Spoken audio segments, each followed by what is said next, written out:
시작.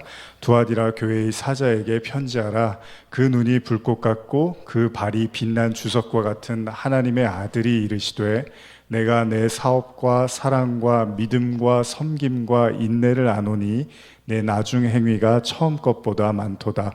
그러나 내게 책망할 일이 있노라. 자칭 선지자라 하는 여자 이세벨을 내가 용납함이니 그가 내 종들을 가르쳐 꾀어 행음하게 하고 우상의 재물을 먹게 하는도다. 또 내가 그에게 회개할 기회를 주었으되 자기의 음행을 회개하고자 하지 아니하는도다. 볼지어다, 내가 그를 침상에 던질 터이요 또 그와 더불어 간음하는 자들도 만일 그의 행위를 회개하지 아니하면 큰 환난 가운데 던지고, 또 내가 사망으로 그의 자녀를 죽이리니 모든 교회가 나는 사람의 뜻과 마음을 살피는 자인 줄 알지라. 내가 각 사람의 행위대로 갚아주리라. 두아디라에 남아있어 이 교훈을 받지 아니하고 소위 사탄의 깊은 것을 알지 못하는 너희에게 말하노니 다른 짐으로 너희에게 지울 것은 없노라. 다만 너희에게 있는 것을 내가 올 때까지 굳게 잡으라.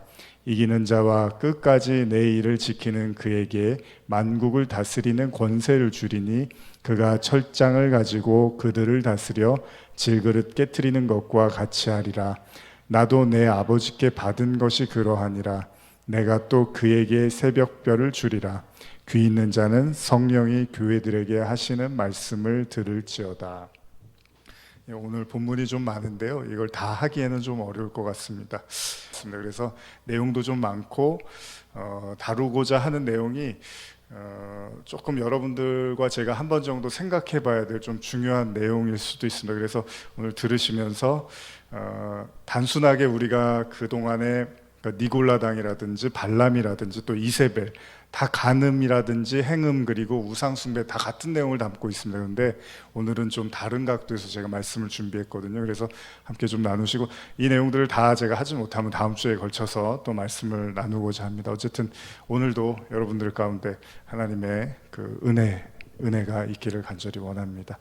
자, 우리는 지난 시간에 버가목 교회를 통해서 사단의 권자, 그러니까 사단의 권자에 대한 말씀을 나눴습니다. 여기서 한 가지 중요하게 다루고 있었던 것이 발람의 교훈이었습니다.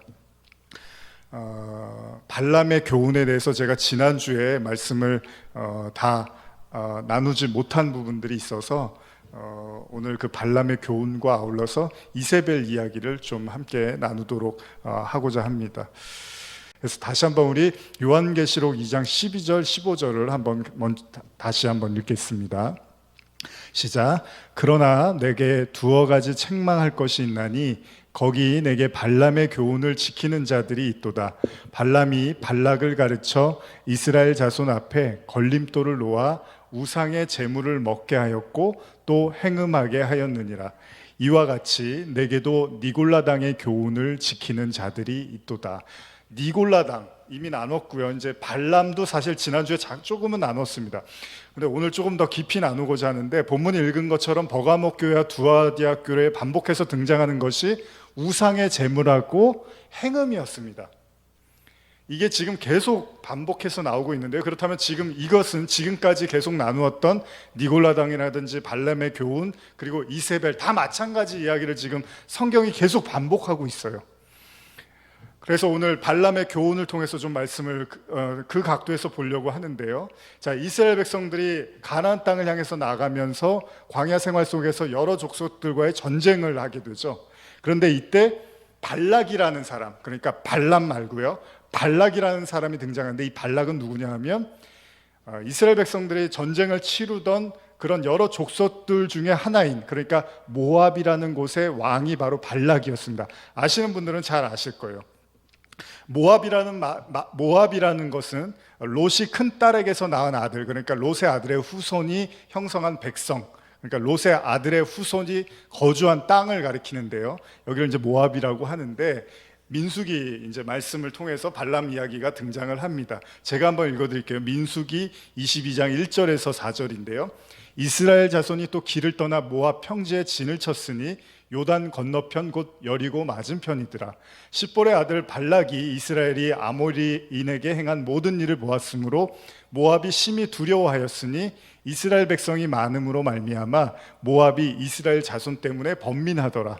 미디안 장로들에게 이르되 이제 이 무리가 소가 밭의 풀을 뜯어먹은 같이 우리 사방에 있는 것을 다 뜯어먹으리로다 하니 그때 십볼의 아들 발락이 모압 왕이더라. 그러니까 여기서 지금 발락이 등장하는데 발락은 모압 왕이었습니다. 그런데 이 발락이 어떤 생각을 하냐 하면 이스라엘 백성들이 광야를 지나면서 계속 하나님이 함께 하심으로 말미암아 모든 전쟁에서 계속 이기는 거죠. 그럴 때 이 발락이 이제 모압 왕으로서 이제 자신들의 백성을 지켜야 되고 왕으로서 자기가 이 영토를 어떻게든 살아남게 해야 되는데 아무리 생각해도 저 이스라엘 백성들에 의해서 우리도 함락당할 것 같은 두려움에 휩싸이게 됩니다. 이때 발락이 발람이라는 선지자를 찾게 되죠. 이 발람은 미디안 선지자입니다. 이 발람이라는 선지자를 찾아가서 뭐라고 하냐면 여러분들이 잘 아시는 것처럼 제가 구절을 다 찾아왔는데 오늘 다 읽기에는 좀 시간이 많으니까요. 돈을 주고서 이스라엘 백성들을 저주하라고 하죠. 왜냐하면 이 발람이라는 선지자가 워낙 소위 말하는 지금으로 말하면 아주 영특한 사람이어서 영적인 사람이어서 이 사람이 축복을 하면 하나님이 축복해주고 이 사람이 저주하면 저주할 거라고 생각을 했던 거예요. 그래서 발람을 찾아가서 이스라엘 백성들이 우리 모압 땅을 치기 직전에 있는데 하나님께서 이스라엘 백성들을 저주해서 우리 모압 땅을 치지 않도록 발람에게 요청을 합니다. 그런데 발람에게 이제 사람을 보내서 이것을 실행하려고 하는데 발람이 어떻게 하는지 아시죠? 거절을 합니다. 발람은 하나님의 뜻을 구한 후에 하나님께서 백성을 저주하는 걸 원치 않으니까 발락의 신하들의 요청을 거절합니다. 그러나 발락은 여기서 멈추질 않죠. 다시금 더 큰 재물과 명성의 대가로 발람을 유혹을 합니다. 그럼에도 불구하고 발람은 계속 거절을 하죠.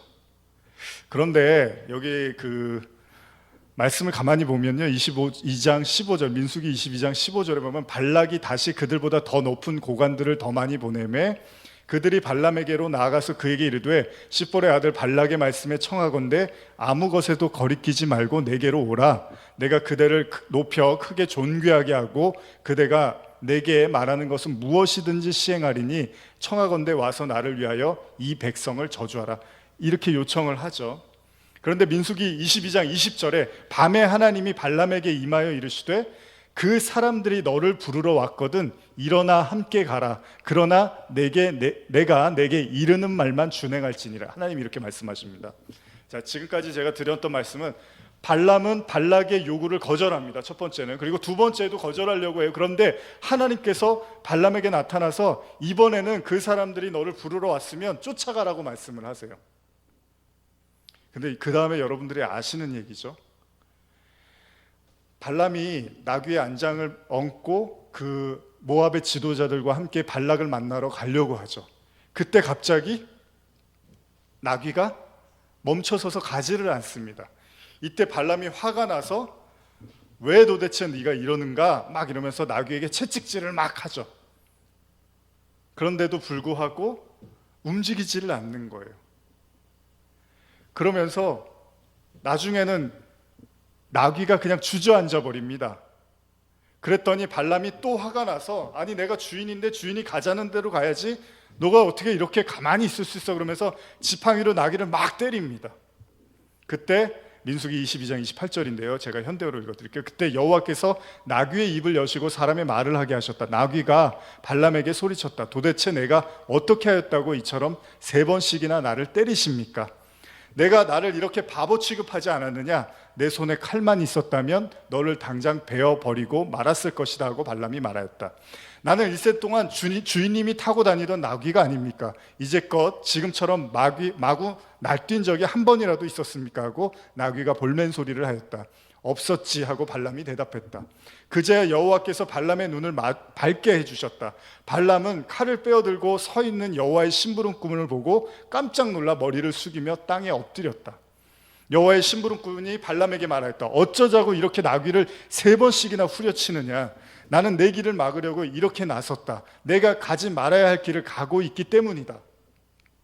내가 타고 있는 나귀가 내 목숨을 구하려고 나를 보고 3번씩이나 피하였다. 만일 나귀가 피하지 않았다면 나귀만 살고 너는 벌써 죽고 말았을 것이다. 발람이 입을 열었다. 진정 제 잘못입니다.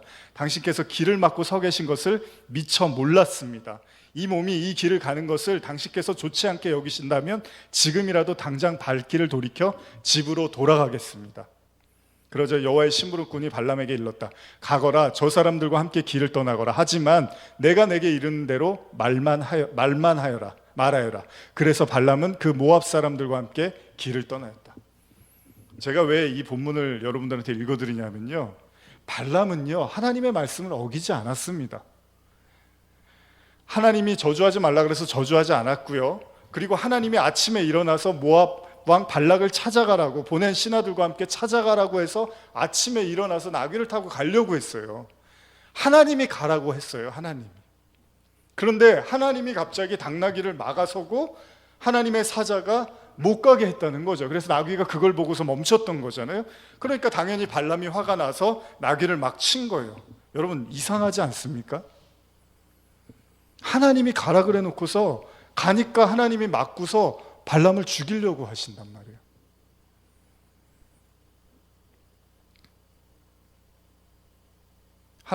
하나님의 사자 그러잖아요. 나귀가 만일 돌이켜 나를 피하지 않았다면 내가 벌써 너를 죽이고 나귀는 살렸으리라, 이렇게 말씀을 하세요.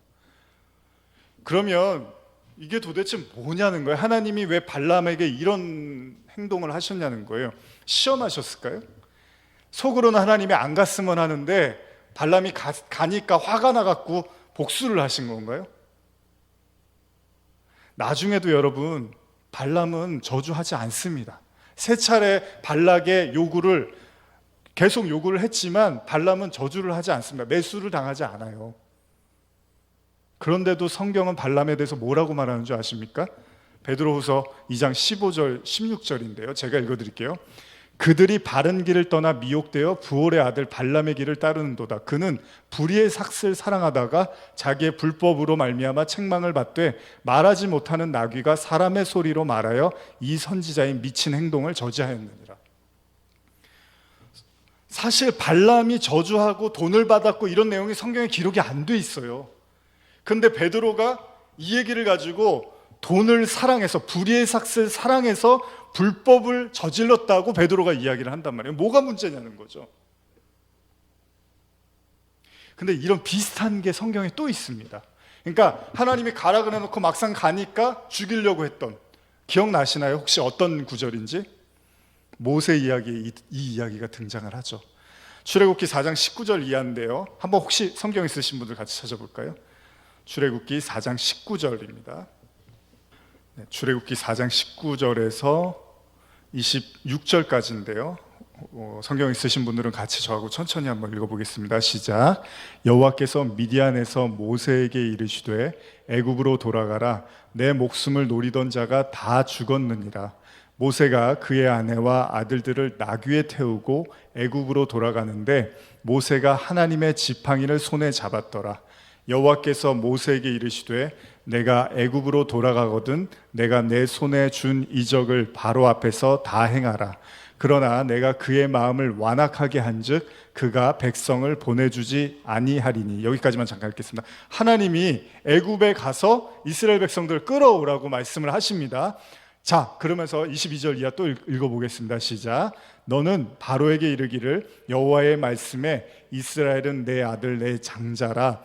내가 내게 이르기를 내 아들을 보내주어 나를 섬기게 하라 하여도 내가 보내주기를 거절하니 내가 내 아들 내 장자를 죽이리라 하셨다 하라 하시니라. 모세가 길을 가다가 숙소에 있을 때 여호와께서 그를 만나사 그를 죽이려 하신지라. 아니, 지금 모세를 만나놓고 애굽에 들어가서 이스라엘 백성들 꺼내오라고, 이제 그 애굽의 장자들이 다 죽게 되고 이스라엘 백성들이 나올 거야 라고 말씀을 하셨어요. 그런데 모세가 이제 그것을 행하려고 길을 가고 있는데 숙소에 있을 때 여호와께서 그를 만나사 그를 죽이려고 하셨다는 내용이 기록이 되어 있습니다. 이게 뭐냐는 거예요. 일을 시켜놓고서 갑자기 모세를 죽여버리려고 해요. 뭐 성경에서 상세한 내용이 기록이 안 돼서 뭐 모세가 하나님을 어떤 섭섭하게 했을까요? 모세가 간다 그래 놓고 안 간다 그랬을까요? 뭔지는 모르는데 하나님께서 갑자기 모세를 죽인다고 해요. 굉장히 난해한 구절 중에 하나인 거죠. 이때 4장 25절인데요.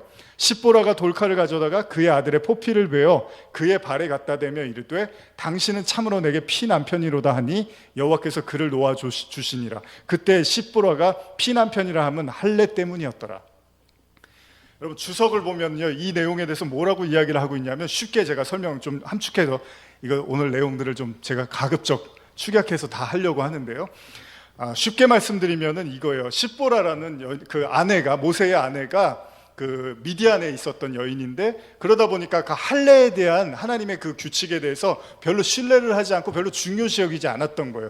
그러다 보니까 아들을 낳는데 8일이 되면 할례를 줬어야 되는데, 이 십보라가 그것을 별로 하지 말자고 모세한테 이렇게 이야기를 해서, 모세도 가만 생각해서 그래, 굳이 할 필요가 있겠느냐 해서 그 모세가 아내의 말을 듣고 그걸 행하지 않아서 하나님이 화가 나서 모세를 죽이려고 했다. 주석에 이런 내용들이 기록이 되어 있어요.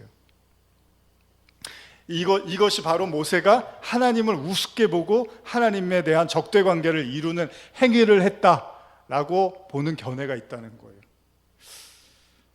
근데 어쨌든 간에 하나님이 죽이려고 찾아오니까 그 여인이 갑자기 아들의 그 생식기의 포피를 잘라다가 모세의 발에다 던지고 피난편이라는 표현을 쓰니까 그제서야 하나님의 신이 떠나갔다, 그러니까 풀어줬다, 이렇게 기록이 되어 있어요. 다시 말하면 그의 아내가 이방 여인이기 때문에 십보라의 고집 때문에 일어난 일이다, 이렇게 지금 보고 있는 거예요. 근데 창세기에서도 여러분들이 다 보셨던 것처럼 하나님께서 창세기 17장에 아브라함한테 뭐라 하냐면, 모든 사람들은 다 할례를 받아야 된다. 이스라엘의 모든 백성들은 다 할례를 받아야 된다고 했어요. 그러면서 창세기 17장 14절에 할례를 받지 아니한 남자, 곧 그 포피를 베지 아니한 자는 백성 중에서 끊어지리니 그가 내 언약을 배반하였음이라, 이렇게 기록됐어요. 그러면 이 관점에서 보면, 쉽게 생각하면 어쨌든 간에 모세가 난 지 8일 만에 할례를 해는 건 당연한 의무였어요. 당시의 이스라엘 백성들의. 어쨌든 그걸 어긴 건 사실이에요. 그래서 하나님이 찾아가서 거기에 대해서 추궁한 것으로 우리가 볼 수도 있어요. 그러나 좀 이상하잖아요. 애굽에 들어가서 그 이스라엘 백성을 끌어오라고 했던 그 모세한테 찾아가서 할례를 행하지 않았다고 모세를 죽이려고 했다? 좀 이상하지 않습니까? 이걸 어떻게 이해해야 할까요? 여러분, 오늘 본문은 발람의 교훈도 그렇고 이세벨 이야기도 그렇고 여러분들이 그동안에 들었던 설교와 좀 다른 방식으로 제가 말씀을 드리려고 하는데, 자, 모세가 하나님의 사자의 갑작스러운 공격 앞에서 아내가 아들에게 할례를 베풉니다. 자, 모세는 어떤 사람이냐면 애굽에 묶여있는 이스라엘 백성들을 구출하기 위해서 부름받은 사람이에요. 그래서 하나님이 모세한테 뭐라고 말하냐면 출애굽기 4장 23절에 내가 내게 이르기를 내 아들을 보내주어 나를 섬기게 하라 하여도 내가 보내주기를 거절하니 내가 내 아들 내 장자를 죽이리라 하셨다 하라 하시니라, 이렇게 기록되어 있어요.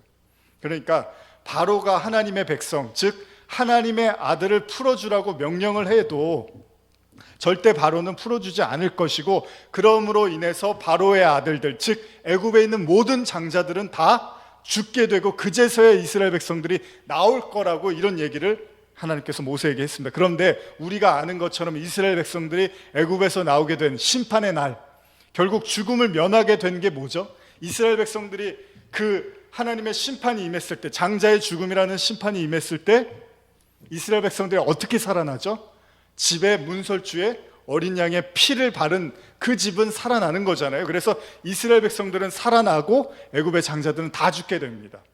그러면 하나님께서 모세를 애굽에 가라고 말씀하시고 갑자기 모세를 심판하세요. 무슨 이야기일까요? 하나님이 변덕스럽고 하나님이 뭔가 삐져 있어서 화나 있어서 모세가 단순한 율법을 지키지 않은 것에 대한 보복이라고 보십니까?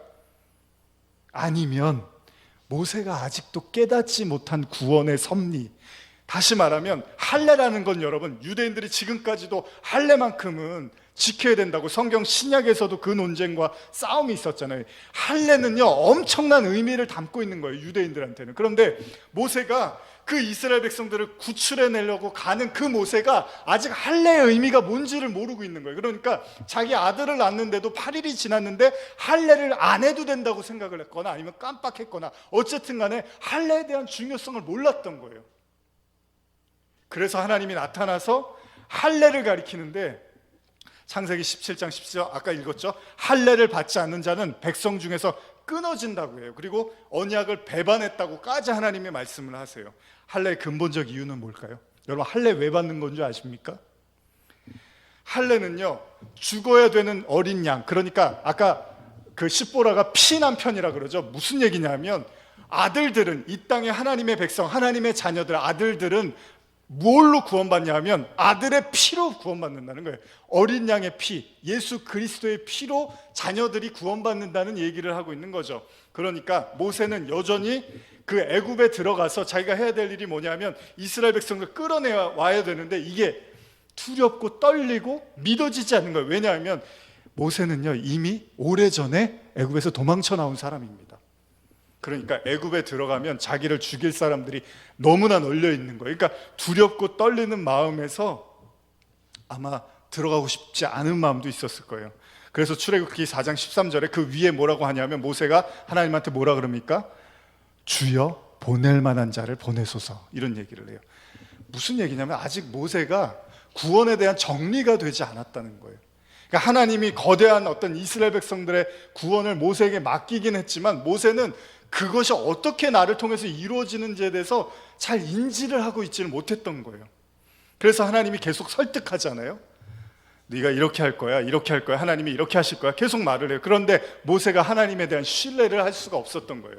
그러면서 입버릇처럼 모세가 하는 말이 뭐죠? 나는 말이 둔한 사람입니다. 이 말을 계속 하나님한테 표현을 하죠. 애굽에 대한 두려움과 자신에 대한 확신이 없었기 때문에 자신의 힘과 능력으로 이스라엘을 구원해낼 수 없을 거라는 불신이 분명히 모세의 마음속에도 있었을 거라는 거죠. 제가 이것을 할례와 연결드리는 건 다시 말하면 모세는 아직 할례의 의미를 잘 이해하지 못했다는 거예요. 무슨 말이냐면요, 하나님이 이스라엘 백성을 어떻게 구원하십니까? 어린 양의 피로 구원하시는 거죠. 모세가 구원하는 게 아니잖아요. 근데 모세는 우리도 마찬가지입니다. 하나님은 그냥 우리를 통해서 일을 하시긴 하지만 구원은 하나님이 하시는 거잖아요. 근데 그 구원을 어떻게 하시는 거예요? 어린 양의 피로. 그게 아브라함을 통해서 하나님이 계속 가르쳐 주신 거였잖아요. 그래서 아브라함이 이삭을 치려고 할 때 하나님이 어린 양을 준비했다가 그 양을 통해서 대신 번제를 받으시고 이삭이 살아나는, 이게 바로 창세기부터 해서 계속해서 하나님이 준비한 제물이었고 그 제물을 통해서 하나님이 이스라엘 백성들을 구원하신다는 의미였고 여기에 할례의 의미가 담겨 있었다는 거죠. 그런데 아직 그것을 깨닫지를 못하다 보니까 모세가 그 할례를 그냥 지나쳤을 수도 있다는 거예요. 자, 좀 더 들어보세요. 하나님은 중심을 보십니다. 하나님은 모세에게 뭔가를 가르쳐 주십니다. 이스라엘의 구원은 모세의 입에 달려있는 것이 아니라 어린 양의 피, 그 피로만 된다는 것을 지금 하나님이 갑작스럽게 모세에게 들이닥치는 거예요. 이건 모세가 반드시 깨달아야 된다는 거죠. 사무엘상 17장 47절에 보면 또 여호와의 구원하심이 칼과 창에 있지 아니함을 이 무리에게 알게 하라. 전쟁은 여호와께 속한 것인즉 그가 너희를 우리 손에 넘기리라. 계시록 7장 10절입니다. 큰 소리로 외쳐 이르되 구원하심이 보좌에 앉으신 우리 하나님과 어린 양께 있도다. 제가 왜 이 말씀을 드리냐면 다시 발람의 교훈으로 한번 돌아가 보죠. 왜 하나님은 발람에게 발락을 찾아가라고 말씀하시고 그를 죽이려고 했을까요? 오늘 나누고자 하는 가장 중요한 핵심입니다. 왜 하나님이 발람에게 발락을 찾아가, 그리고 내가 시키는 대로 말해 라고 했는데 발람이 그렇게 가려고 하니까 하나님이 죽이려고 했다는 거예요. 왜요? 이 또한 하나님이 그 발람의 마음을 꿰뚫어 보고 계셨다는 얘기죠. 그러니까 베드로후서에서 2장에서 발람이 불의의 삭스를 사랑했다라고 표현을 하는 거예요. 근데 성경 어디에도 돈을 받았다는 기록이 없어요. 돈을 받아서 저주를 했다는 기록이 없어요. 근데 베드로후서에서 이렇게 기록을 하고 있습니다. 그리고 요한계시록에서 또 한 번 기록을 하고 있고요. 하나님이 봤을 때 발람의 마음은 이미 불의의 삭스에 기울어져 있었다는 얘기를 하고 있는 겁니다. 예수님은 마음의 중심을 보시는 분이죠. 그래서 예수님께서 이런 성경의 구절이 나오는데 마가복음 2장 5절에 보면요, 예수께서 그들의 믿음을 보시고 중풍병자에게 이르시되 작은 자여 내 죄사함을 받았느니라 하시니 어떤 서기관들이 거기 앉아서 마음에 생각하기를 이 사람이 어찌 이렇게 말하는가 신성모독이로다 오직 하나님 한 분 외에는 누가 능히 죄를 사하겠느냐. 이때 예수님이 이렇게 말씀하십니다. 그들이 속으로 이렇게 생각하는 줄을 예수께서 곧 중심에 아시고 이르시되 어찌하여 이것을 마음에 생각하느냐. 놀랍죠. 예수님은 말하는 걸 듣는 게 아니라 마음의 소리를 듣고 계셨다는 거예요. 여러분, 그동안에 우리가 나눴던 요한계시록 내용을 음란이라든지 우상숭배를 단순히 율법이라든지 구약의 관점으로 본다면 계시록의 이 모든 경고도 당시에 그냥 초대교회의 상황에 국한해서 볼 수 있을 거예요. 예를 들면 발람의 교훈으로 인해서 이스라엘 백성들의 음행을 성경이 거론하고 있는데요, 이때 그 민수기 25장 1절에서 3절에 그런 내용이 나오는데 이스라엘이 시딤에 머물러 있더니 그 백성이 모압 여자들과 음행하기를 시작하니라. 그 여자들이 자기 신들에게 제사를 할 때 이스라엘 백성을 청하며 백성이 먹고 그들의 신들에게 절함으로 이스라엘이 바알보올에게 가담한지라. 여호와께서 이스라엘에게 진노하시니라. 쉽게 말씀드리면 바알을 섬기는 사람들은 그 바알을 자극하고 깨우기 위해서 성행위를 했다고 합니다. 그 성행위를 하면 그 풍요의 신, 그 다산의 신이 일어나서 역사할 수 있도록, 그래서 그들이 성행위를 하고 그리고 나서 거기에 바쳐진 제물을 먹었다는 거예요. 지금 이 얘기를 성경이 계속 반복하고 있는 거예요. 그리고 나서 성경이 보는 관점은 뭐냐면 발람이 나중에 결국은, 성경에는 기록되지 않았지만은 나중에 결국은 하나님에 대한 소식과 그 예언을 선포하면서 결국 모두가 다 망하게 생겼구나라고 생각을 하고 어떻게 하면 이스라엘 백성들을 궁지로 몰아버리게 할 것인가를 주도 면밀하게 계산해서 다른 왕들과 같이 합작으로 이 일을 행했다고 하는 것이 요한계시록의 증언입니다. 근데 만약에 이런 관점에서만 본다면 여러분, 오늘날 교회에서 이런 교회 있습니까? 예배 드리는데 성행위하고 그러면서 제사 지내면서 재물 먹고 이런 교회 있습니까? 오늘날 거의 그런 일들이 일어나고 있지 않습니다.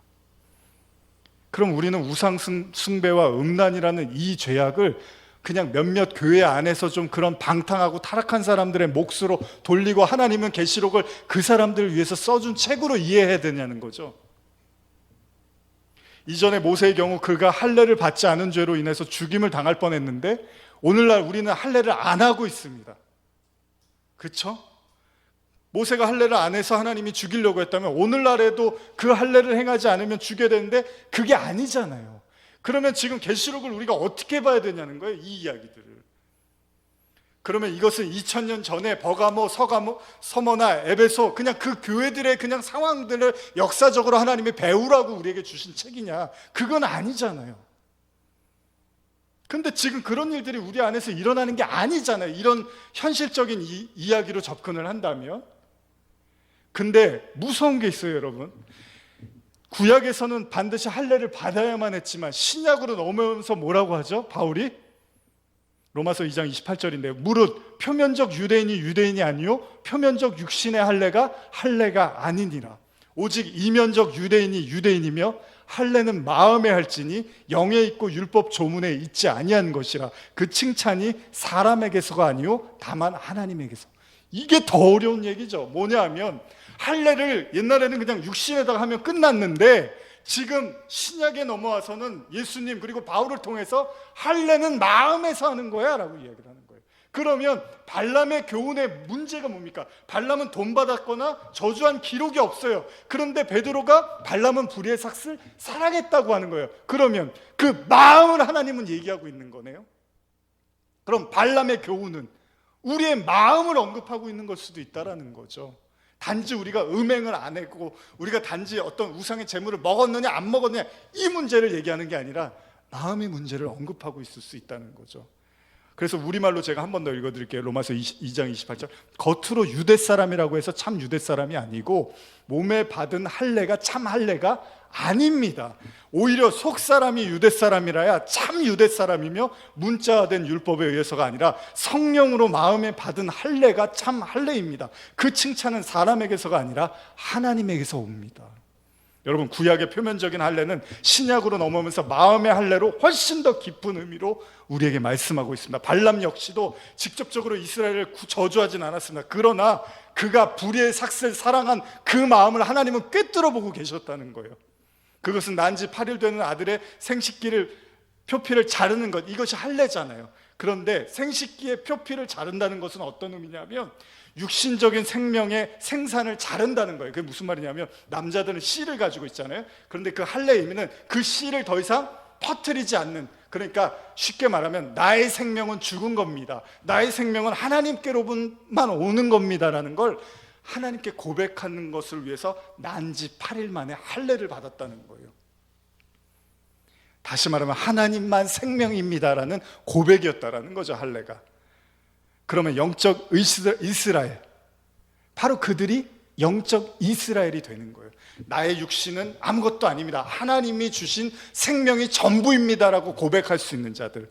그래서 야곱이 야복강에서 하나님의 사자와 씨름을 하죠. 그때 하나님이 환도뼈를 가격합니다. 그런데 개역개정에서는 환도뼈를 뭐라고 하죠? 넓적다리 뼈라고 해요. 넓적다리 뼈는 이 남자의 그 하체의 뼈잖아요. 근데 그 넓적다리를 사전적 의미를 보면 인간의 기초와 생의 원천을 상징한다고 해요. 아들이 그의 아버지의 넓적다리에서 나온다고 표현을 해요. 이 생명의 원천인 부분, 즉 생식기에 손을 대는 것을 포함하는 맹세는 특히 족장시대에 가장 강력하고 엄숙한 서약임을 확정하는 겁니다. 무슨 말입니까? 생명의 근원을 끊어버린다는 게 할례의 의미예요. 그래서 하나님이 야곱하고 씨름한 다음에 그 야곱의 넓적다리 뼈를 가격을 해요. 환도뼈를 쳐버려요. 그리고 나서 하나님이 뭐라고 하죠? 야곱을 너는 이제 다시는 야곱이라고 하지 말고 이스라엘이라고 해라. 왜요? 이제 나의 생명은 하나님께로만 옵니다. 나의 육신적인 것은 이제 멸하고 하나님의 생명으로 나는 살아난 자입니다라는 고백을 할 수 있을 때 그들이 영적 이스라엘이 된다는 거예요. 이게 할례의 의미입니다. 모세는 이걸 몰랐던 거예요. 그래서 하나님이 갑자기 나타나서 모세에게 이걸 알아야지만 네가 구원을 하러 갈 수 있는 거 아니겠냐라고 가르쳐 주는 거죠. 그렇다면 바울이 이 할례를 마음에 받으라고 했어요. 그러면 이 의미는 뭡니까? 우리의 마음에 생명 없음을 깨닫고, 여러분 사람들은 자기가 살아있다는 걸 생명으로 알잖아요. 그런데 예수님의 십자가가 뭘 이야기하죠? 모든 죽은 자들의 첫 열매라고 한단 말이에요. 그러면 이 땅에 있는 사람들은 죽어 있지만 예수님만 생명으로 살아나신 거니까 그분을 믿어야지 우리가 생명이 되는 거잖아요. 하나님만 생명이라는 걸 인정하는 것이 할례의 의미라는 거예요. 그게 우리의 마음으로 고백되어지면 그거를 마음의 할례라고 하는 거죠. 그렇게 하지 않으면요, 아무리 표면적인 유대인이라고 해서 그걸 유대인이라고 하지 않고 아무리 율법적으로 완벽하다고 자처해도 하나님은 그거를 이스라엘이라고 받아들이지 않겠다는 거예요. 이것이 바로 구약에서 신약으로 넘어오는 하나님의 말씀의 강도입니다. 마태복음 5장 21절에서 22절 제가 읽어드릴게요. 옛사람에게 말한 바 살인하지 말라. 누구든지 살인하면 심판을 받게 되리라 하였다는 것을 너희가 들었으나 나는 너희에게 이르노니 형제에게 노하는 자마다 심판을 받게 되고 형제에 대하여 나가라 하는 자는 공회에 잡혀가게 되고 미련한 놈이라 하는 자는 지옥불에 들어가리라. 이게 무슨 말입니까? 옛날에는 살인하지 말라 그래서 칼로 찌르지 않으면 되는 거였어요. 그런데 예수님이 와서 뭐라 그럽니까?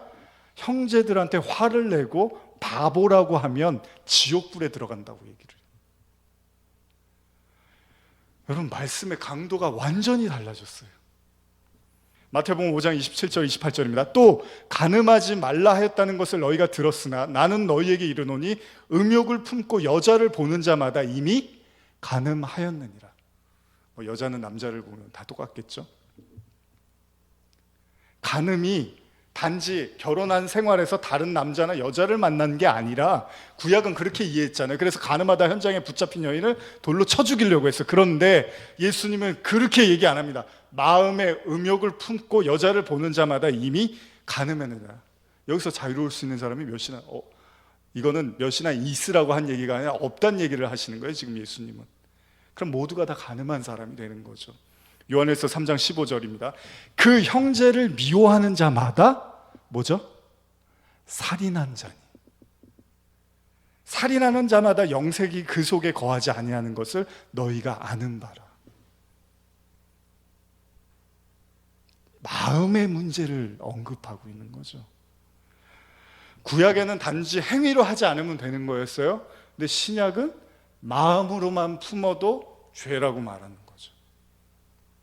얼마나 무섭습니까? 여러분 미워해 보신 적 한 번도 없습니까? 만약에 오늘 이 말씀처럼 형제를 미워하는 자마다 뭐 한다고요? 살인하는 자니. 그래서 오죽하면 야고보서에서 야고보 기자가 지옥불이 혀에 있다고 하죠. 혀에. 그 타는 불이 우리 혀로 나온다는 거예요. 그러면서 뭐라면 영생이 그 속에 거하지 않는 것을 너희가 아는 바라. 그래서 예수님이 마지막까지 강조한 게 용서입니다. 이 용서가 안 되면 너희는 구원받은 게 아니야 라고까지 말씀을 하시는 거예요. 신약은 우리의 마음을 강조합니다. 물론 구약도 그런 의미에서 쓰여졌습니다, 사실은.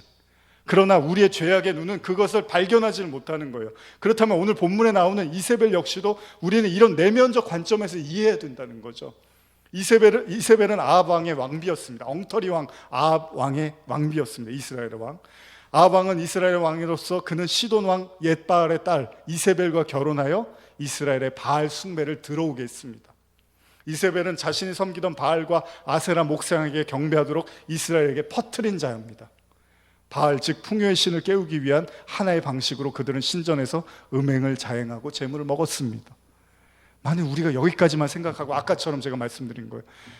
우리는 그렇지 않아. 오늘날 우리는 그렇게 살지는 않아. 그러나 뭔가 다른 교회들은 타락했을 거야. 우리 주변에는 그런 경우가 없지만 분명히 이런 일들을 자행하는 자들이 암암리에 존재하고 있을 거야. 말세야 말세 라고 말하면서 그들을 지탄하고 그들을 경멸하며 동시에 나는 이렇게까지는 타락하진 않았어 라고 생각할 수도 있습니다. 이게 구약에 머무르는 생각이에요. 여러분, 요한계시록은 이런 수준으로 쓰여진 책이 아니라는 거예요. 제가 이 말씀 준비하면서 좀 더 힘들었습니다. 며칠을 더 생각도 많이 하고, 아까도 말씀드린 것처럼 여자를 보고 마음에 음욕을 품으면 간음이라고 예수님이 말씀하셨습니다. 다시 말하면 이세벨 이야기를 성적으로 타락한 소수의 성도들로 이해해서는 안 된다는 거예요. 하나님은 불꽃 같은 눈동자로 우리의 마음을 살피시는 분입니다. 다시 말하면 바알 숭배자들이 행음을 하고 우상 제물을 먹었던 근본적 이유가 뭐죠? 왜 그랬죠? 우리는 행위를 보잖아요. 그들이 행음을 했대, 성적인 어떤 타락을 했대, 그들이 우상의 제물을 먹었대. 우린 여기에 신경을 쓰는데 그걸 왜 했냐는 거예요. 풍요를 원했던 마음, 그게 우상이었잖아요. 여러분, 모든 행위는 바로 그들의 마음의 중심에서 시작되는 겁니다. 그래서 발람의 교훈도 실제는 발람은 이스라엘을 저주하지 않았지만 그가 발락을 향하여 가려던 차에 그를 심판하셨던 것은 그의 마음을 보셨다는 거예요. 하나님은 이미 그 마음은 돈에 기울어 있었다는 거예요. 발락이 자기에게 줄 돈과 명예에 이미 마음은 기울어져 있었다는 거죠. 마찬가지입니다. 모세도 할례의 의미를 깨닫지 못한 모세에게 할례의 의미를 깨닫게 마음의 문제였다는 거예요. 이것도 하나님은 중심을 보신다고 우리가 노래를 부르잖아요. 마태복음 15장 16절 예수께서 이르시되 너희가 아직까지 깨달음이 없느냐? 입으로 들어가는 모든 것은 배로 들어가서 뒤로 내버려지는 줄을 알지 못하느냐?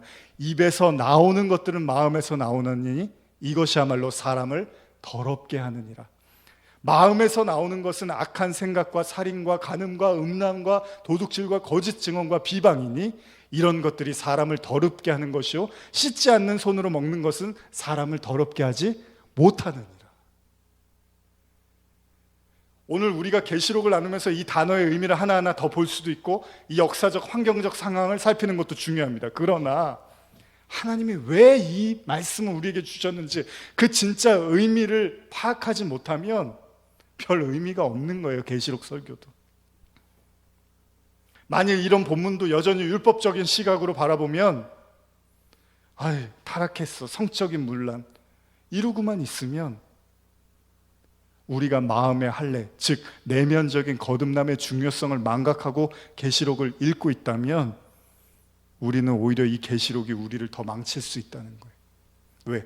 나는 타락하지 않았고 저들은 타락했다고 나를 더 경건하고 거룩한 자로 그렇게 생각하게 만들어줄 거니까요.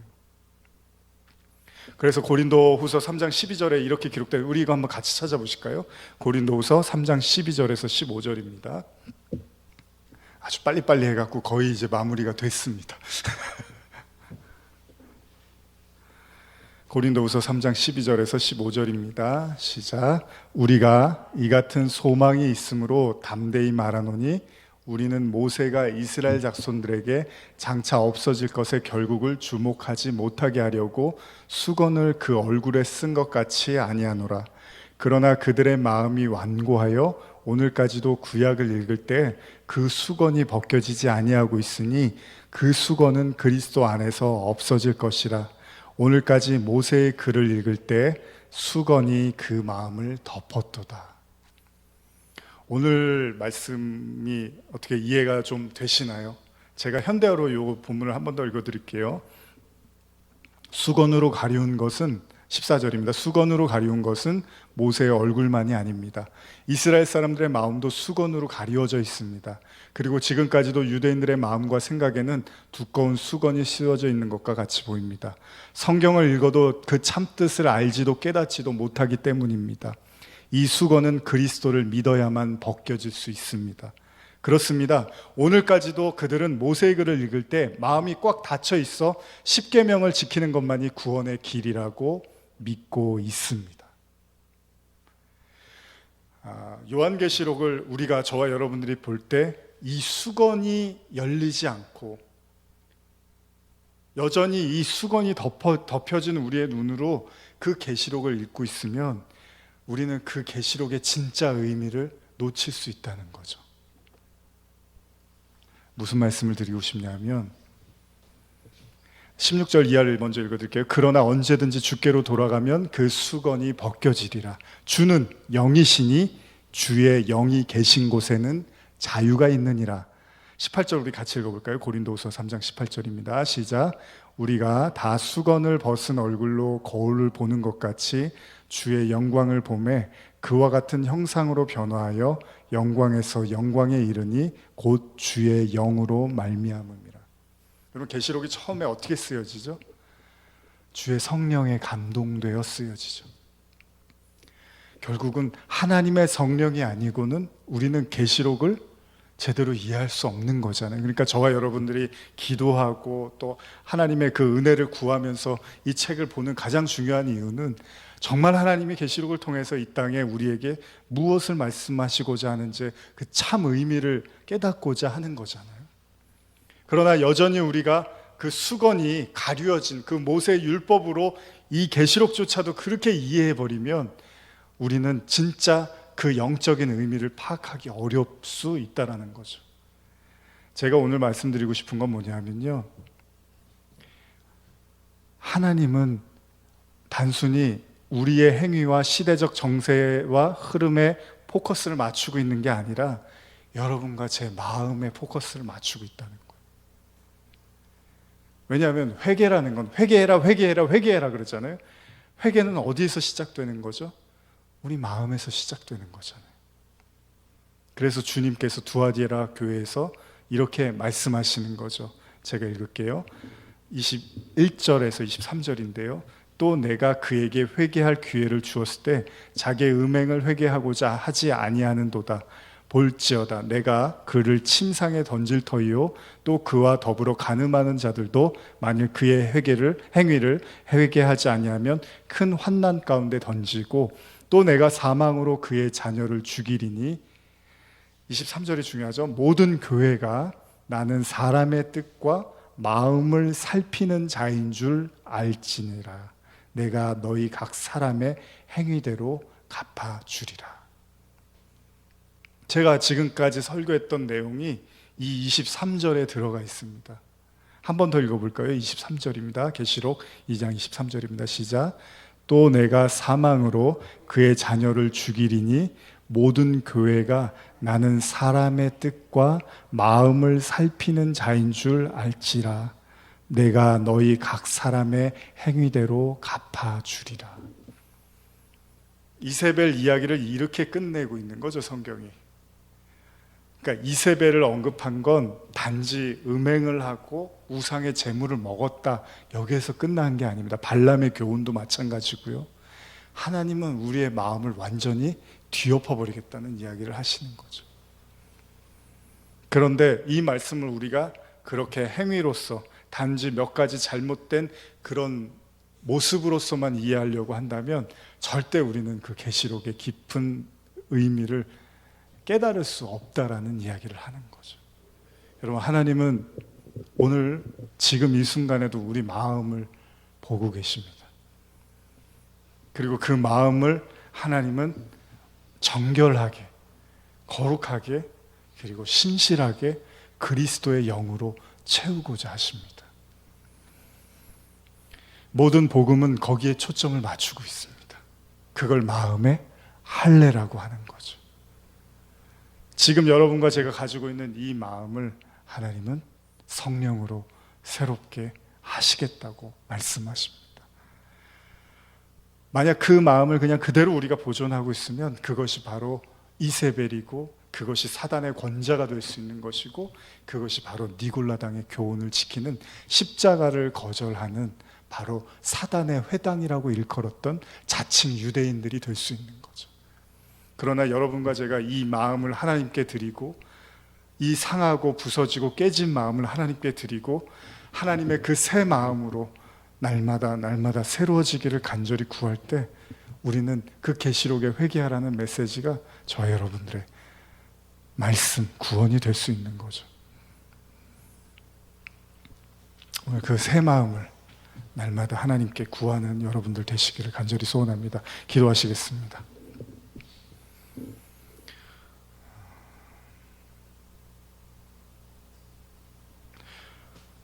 하나님은 중심을 살피시는 분이십니다. 우리의 마음을 꿰뚫어 보시는 주님. 마음으로 음욕을 품으면 간음이라고 하셨습니다.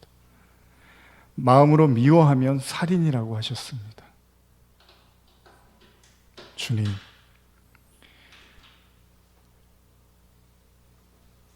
주님의 은혜로